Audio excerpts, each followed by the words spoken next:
Hi everybody, it's March 22nd, 2026.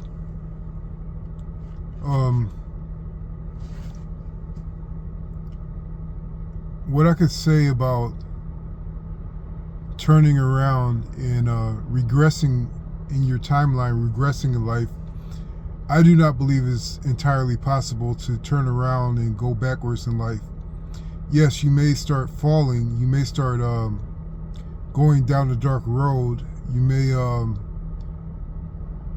lose the height of your current trajectory, but there's no going back. There's you can't go backwards. You could go down, you could slow down, you could get stuck, but there's no going back. It's just not possible. It's like after you learn what you've learned, even if you've consciously forgot it, your spirit knows it and your reality knows it, and your reality is going to be a reflection of what you have experienced, a reflection of what you have collected along the way. So in a sense, it's kind of a good facet of reality that you can't go backwards, that you can't reverse time. And this only means that falling, this only means that getting stuck, this only means that suffering is a normal part of life. And I know it's easy to sit here talking about how you can overcome suffering, how you could heal yourself, how you could get up and rise again.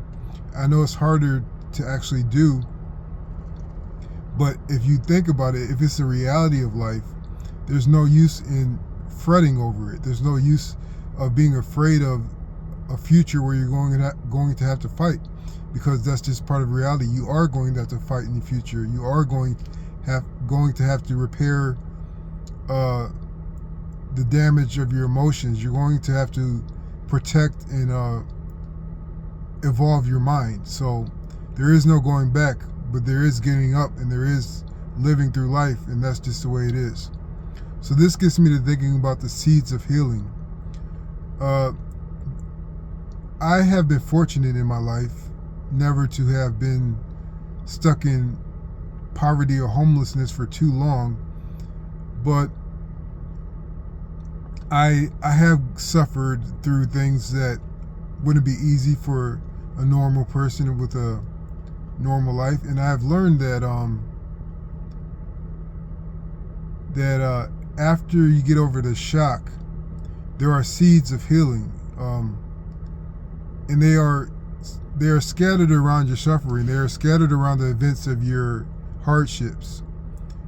And as I walked through life, I noticed that I picked up the habit of keeping my eyes open while I am suffering, while I am fighting, while I'm battling, and just to notice things, notice what people say to you, notice how you reacted. The seeds of healing are everywhere when you are suffering, even in the darkest places. So like an example could be like if you are feeling lonely and there are no viable options of getting out of loneliness, and you feel like people aren't respecting you, or whatever the case is, you are lonely. What I've learned in that situation is to keep your eyes open for your observations, not necessarily looking at what other people do to get friends or to get lovers or to get back with family, not necessarily that, but observe people and what they say to each other and how they behave. Observe the life that you still have. Even though you are lonely, you still have a full life, and you still have things that are a part of your life that don't come from you necessarily. So observe these things that happen. Observe the words, the events, the time you spend alone, the time you spend in public, and you will find seeds of healing. You will find inspiration. They may not come to fruition immediately, but collect these objects or trinkets of a way out, because they are there. The second thing I could say about the seeds of healing is that you have to believe in the oncoming